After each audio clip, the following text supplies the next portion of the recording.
bonsoir à tous. Et dans l'actualité ce soir, c'est la grosse surprise de cette campagne des municipales à Strasbourg. Mathieu Kahn, candidat du Parti socialiste, s'est mis en retrait au profit de Catherine Trottmann. 400 postes à pourvoir à Europa Park jusqu'à vendredi. Le parc allemand organise 3 jours de recrutement et attire de nombreux candidats alsaciens. Et puis nous irons au Parlement européen où 77 lycéens français et allemands se sont mis dans la peau d'eurodéputés le temps d'une journée. Et donc c'est la surprise de ce début de campagne des municipales à Strasbourg. Mathieu Kahn, candidat du Parti socialiste, s'est mis en retrait au profit de Catherine Trottmann, qui devient donc la nouvelle tête de liste du Parti socialiste. Lors d'une conférence de presse en début d'après-midi, Mathieu Kahn est revenu sur les motifs de sa décision. Le procès pour harcèlement sexuel de l'ancien directeur de la Maison des associations se tiendra entre les 2 tours des municipales. Or, Mathieu Kahn était président de la structure à l'époque des faits. S'il n'est pas directement concerné, il craint que cela puisse porter préjudice à la liste et veut un procès équitable et serein pour les victimes. On l'écoute. Je ne suis pas mis en cause dans ce procès, mais j'en suis partie prenante en tant que président au moment des faits. Je sais que je pourrais aujourd'hui, dans cette affaire, être l'objet d'attaques personnelles. Les conditions ne sont donc pour moi plus réunis pour que je puisse continuer à mener notre liste. Jusque la numéro 2 sur la liste, c'est donc Catherine Trottmann, ancienne maire de Strasbourg et ancienne ministre de la Culture du gouvernement Jospin, qui prend désormais les rênes de la campagne. On l'écoute. S'il y a confusion entre la polémique politique et un procès qui doit être juste pour toutes les parties, mais en particulier pour les plaignantes, pour les femmes qui sont concernées, ce serait vraiment dommageable. Et en même temps que Mathieu Kahn n'ait pas les moyens de sa défense, si jamais il est attaqué, eh bien ça serait aussi dommageable. Et donc c'est une décision que nous avons prise ensemble et que nous assumons ensemble. Je n'ai rien à prouver. La vie politique, je l'ai vécue sous tous ses angles, j'ai eu beaucoup de responsabilités. Et modestement, je pense que je peux apporter mon expérience pour cette ville et pour répondre aux besoins de repères et aux besoins de clarté pour l'avenir. Le reste des noms de la liste devrait être dévoilé dans la semaine. Et dans le cadre de ces élections municipales, nous vous présentons depuis la semaine dernière les candidats à Strasbourg, des portraits que vous pouvez revoir sur notre site internet. Ainsi, après la liste menée par Alain Fontanel pour La République En Marche, Strasbourg en commun de Kevin Loquet, Jean-Philippe Vetter pour Les Républicains et Strasbourg écologiste et citoyenne de Jeanne Barséguian, c'est ce soir Ombeline du Parc et sa liste Rassemblement pour Strasbourg, Adrien Labi. Ombeline du Parc, 44 ans. Tête de liste Rassemblement pour Strasbourg. Investie par le Rassemblement national, elle va tenter de transformer les bons scores du parti aux scrutins nationaux en victoire au municipal. Voici son projet pour Strasbourg. Notre projet pour Strasbourg, c'est que Strasbourg redevienne une ville où il fait bon vivre et que les habitants de Strasbourg soient à nouveau fiers d'être strasbourgeois. Alors ça passe par différentes choses. La première chose, c'est le rétablissement de la sécurité à Strasbourg. Strasbourg ne doit plus être la capitale des voitures brûlées. Ça passe également par le reverdissement de Strasbourg, qui est un outil important de lutte contre la pollution et les îlots de chaleur, mais aussi par la cessation de la bétonisation à outrance. Et puis, évidemment, nous rétablirons des mesures qui permettent de protéger nos commerces locaux, notamment dans le centre-ville, les protéger de la fast-foodisation, de la doner-kebabisation et puis de l'installation, de l'implantation massive de grandes chaînes. Côté sécurité, la liste bleu marine souhaite augmenter les effectifs de la police municipale, renforcer son équipement et mieux la coordonner avec la police nationale. Ombeline du Parc plaide également pour un durcissement des réponses pénales à la délinquance, notamment par la suppression des prestations sociales aux familles d'auteurs d'infractions. Côté urbanisme, rendez-vous était donné au Neudorf, un quartier symbolique pour la candidate du Rassemblement national. Le Neudorf est absolument emblématique de la politique du béton qui a été menée jusqu'à présent par la municipalité socialo-écolo En Marche pendant les 12 dernières années. Et ici, justement, nous avons un joli jardin de 900 mètres carrés qui va être rasé pour qu'il soit construit un immeuble. Et nous trouvons ça particulièrement dommage. Il aurait pu être transformé en jardin pédagogique pour les enfants ou bien en potager commun pour les habitants du quartier. Au programme de ce début de campagne, rencontre avec les Strasbourgeois. Les Stammtisch seront organisés dans les différents quartiers de la ville. Jusqu'au 7 février, Europa Park organise des journées de recrutement.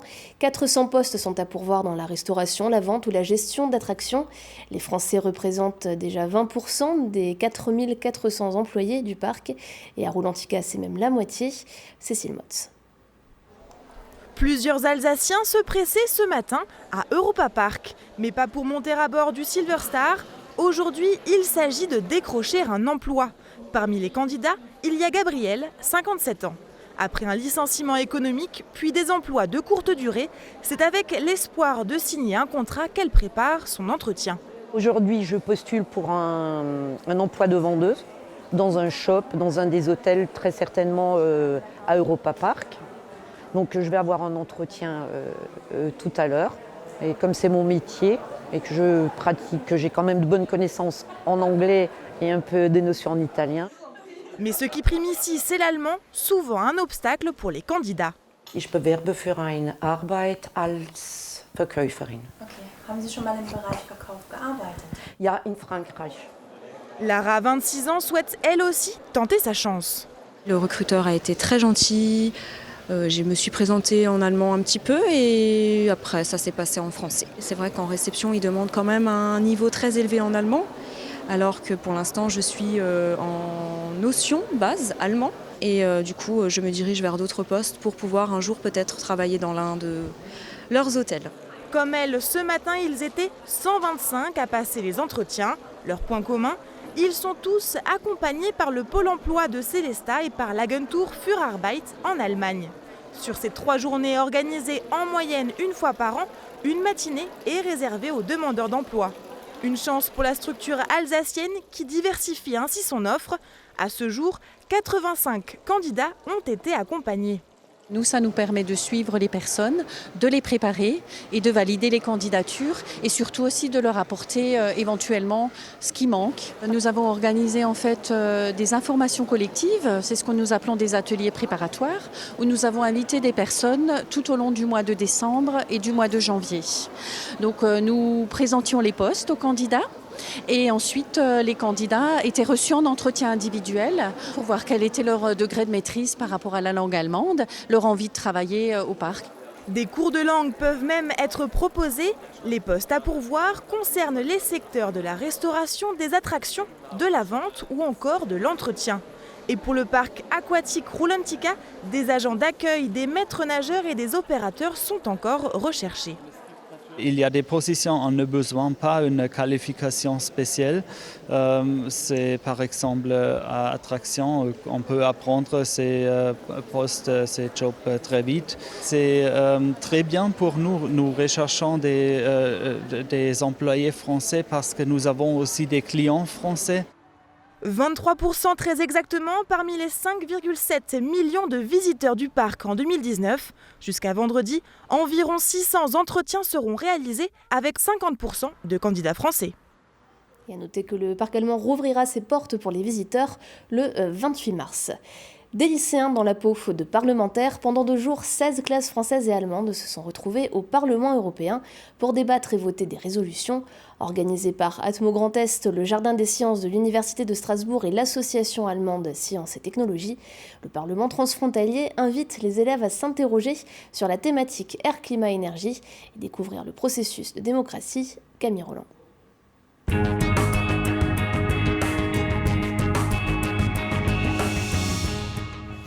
Si l'on n'y prête pas vraiment attention, l'on pourrait croire que l'on assiste à une assemblée générale classique du Parlement européen. Pourtant, en y regardant bien, ce sont des jeunes qui ont remplacé les parlementaires.